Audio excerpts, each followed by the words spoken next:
Ну що, це така камера, дуже зручний шкіряний чохольчик, компактненька. Відкриваєш, тягнучи вниз кільцем, так, в тебе відкривається цей замочок.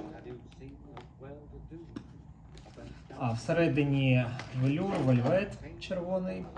Сама камера теж зручна, компактненька, невеличка. Zeiss Ikon TAR 515/2. Десь 30-х років, тобто цій камері 90 років. Далі відкриваємо. Ефектно, цілком. Закриваємо. Можна ще інакше відкрити, можна відтопирити оцю ніжку. І хопа. Ще раз. Хопа.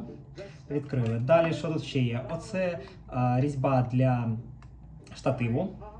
І отут є різьба для штативу. Тобто ти можеш от сюди вкрутити і отак фоткати. Портрейт. Або сюди вкрутити і отак фоткати ландскейп. Так само оця ніжка, ти можеш на неї поставити. І також він так презентується, красивий такий, на ніжці. І отак можна його поставити. Далі, що в тебе ще є? Є оця рамочка. Це viewfinder. Дуже простий viewfinder, це просто рамочка. І є призмочка, це більш складніша технологія. Ти дивишся, отак ти фоткаєш, дивишся в цю призмочку, бачиш там приблизно те саме, що буде в об'єктиві. Оця призмочка, вона значно ближче до об'єктива, ніж рамочка. І якщо тобі треба не портрейт, а ландскейп, ти повертаєш і дивишся отак.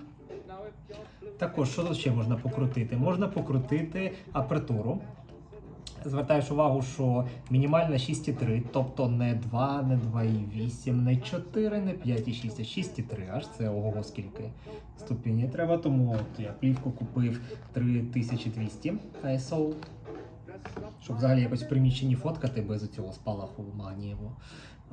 Далі ти можеш поставити червоненько, тут ця точка червоненька тут і червоненька на шкалі, тоді в тебе буде в різкості доволі багато, великий діапазон відстаней. Наводка на різкість, фокусування виключно по шкалі. Тобто ти ні тут, ні в рамочці, ні в призмі ти не бачиш ніяких підказок, ти просто там на око маєш виміряти фути, бо тут фути. Ти маєш відрізнити, ну, наприклад, 24 фути від 48 футів і від безкінечності. Можна кроками ходити, метражі міряти, помножити на 3,3 будуть фути, наприклад. Далі, що є витримки? 125, 100, 50, 25 і літери BT – це коли ти натискаєш і в тебе не фіксована. От, наприклад, 125 ти взводиш затвор, фоткаєш, сфоткав. Те саме там 1,25 секунди, ти майже не відчуєш різниці. Але якщо ставиш, наприклад, біт, це поки ти тримаєш, в тебе буде фоткатись. Тримаєш, в тебе відкритий затвор, експонується плівка, відпускаєш, затвор закривається. А ті, це ти один раз натискаєш, в тебе відкрився, ще раз натискаєш, закрився. Також, що тут ходить рычажок, тобто це ж все механічно, тому можна навіть не натискати сюди, можна отут підняти оцей рычажок, який відповідає за затвор. І є автоспуск, таймер. І він працює тільки на фіксованих витримках, на отих він просто вниз не тягнеться. Але якщо ставиш фіксовану, 1,50, 1,25, будь-яку, ти його зводиш і в тебе рахується таймер, певна кількість секунд.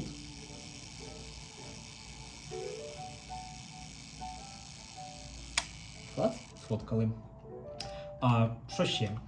Відкриваємо отут ззаді, до речі, віконечку ти дивишся, який кадр в тебе, червоненьке таке скло і затворочка, щоб не засвічувати там зайвий раз.